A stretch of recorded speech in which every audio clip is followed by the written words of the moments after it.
This is my collection of Star Trek action figures, and this is the custom playset I spent the last few weeks bringing to life.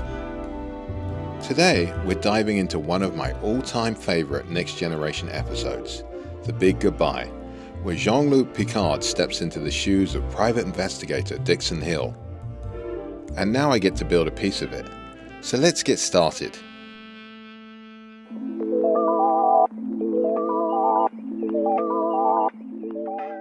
There are several steps involved, but the most crucial was the site plan.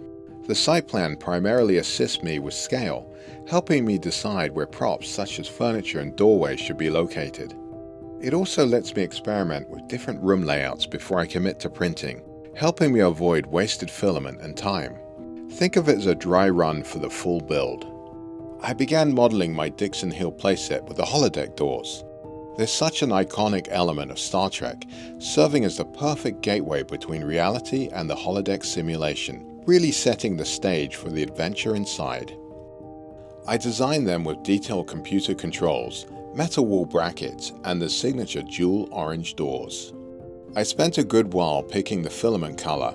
I wanted it to match the episode and still fit the vibe of the action figure line with its wild, exaggerated features. It had to stay toyetic. Basically, it needed to look like it was made to be an awesome toy you'd actually want to grab off the shelf.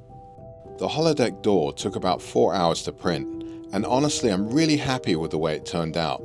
The details came through clean, the scale fits right, and it fits perfectly with the toyetic style I'm aiming for. Now that the door is done, I can finally move on to printing the rest of the holodeck entrance. I'm excited to see this whole setup start coming together, piece by piece. After about 20 hours of printing, this is the final result. A full holodeck entrance with working sliding doors. I built in tabs so the doors aren't just for show. You can actually open and close them by hand, just like I imagined when I started designing it. It's those little interactive features that make these playsets so much fun. Seeing it all come together like this is honestly one of the most satisfying parts of the whole project. The holodeck entrance is now complete. It includes details such as 1940s period crypt lamps, a light switch for added realism, and also the holodeck control panels with its LCARS interface. I also made sure to include subtle panel lines and surface textures that echo the show's set design, keeping it accurate while staying within the toyetic style. The playset is designed to be modular, allowing the walls to fit together easily. This makes it simple to reconfigure the layout or connect to other sections of the Enterprise if I choose to model additional environments of the ship. The holodeck entrance seamlessly incorporates into the walls of Dixon Hill's office, making it feel like a natural part of the setting. With that integration complete, I'm now ready to focus on designing the interior details for a classic detective's office, including period-accurate furniture, decor, and windows to enhance the authenticity of the scene. The detective's office is designed in a classic 1940s style, featuring a wooden door with vertical stiles and horizontal rails. The door includes large frosted glass panels and the room number 312 and the inscription Dixon Hill, Private Investigator. This design captures the period authenticity and the privacy typical of film noir settings where such doors were common in lower rent buildings. I set out to design a working door entrance that could swing open. After a few missteps, I created my own hinge system using a thin cylinder that fits between aligned holes in the door frame. The mechanism is simple but sturdy, and it gives the door a smooth, reliable swing that holds up well during play and posing. I'm really pleased with how the door frame turned out. The addition of the blinds and the radiator helped tie the whole look together, giving the space a more finished and functional feel.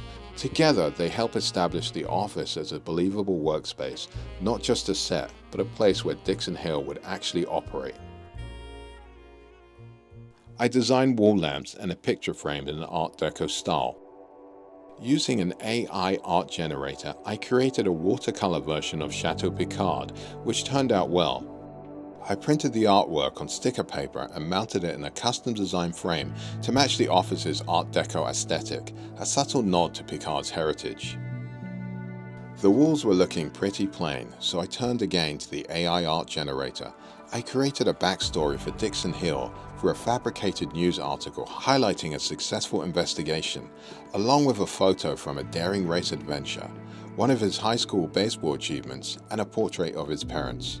This adds a lot more character to the space and makes the office feel more personal. The office is coming together nicely. I finished 3 walls and now want to focus on the furnishings to complete the space. I had a lot of fun researching period-accurate pieces and started with a filing cabinet. It might not be the most exciting item to begin with, but I saw it as a chance to challenge myself and to figure out a drawer system that I could actually apply across the rest of the furniture.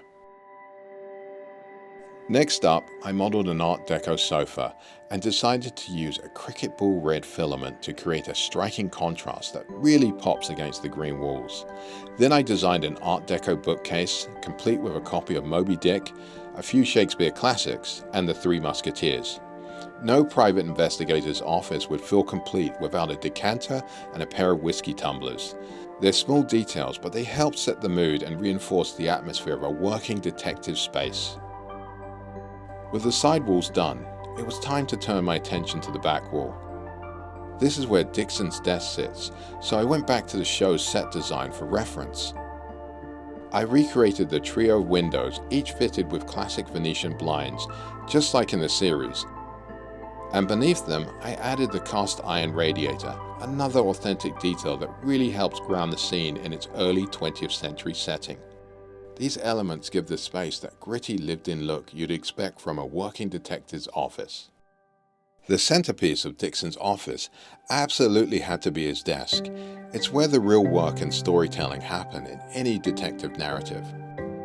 I wanted the design to feel true to the era, not just in form, but in all the clutter that gives it life.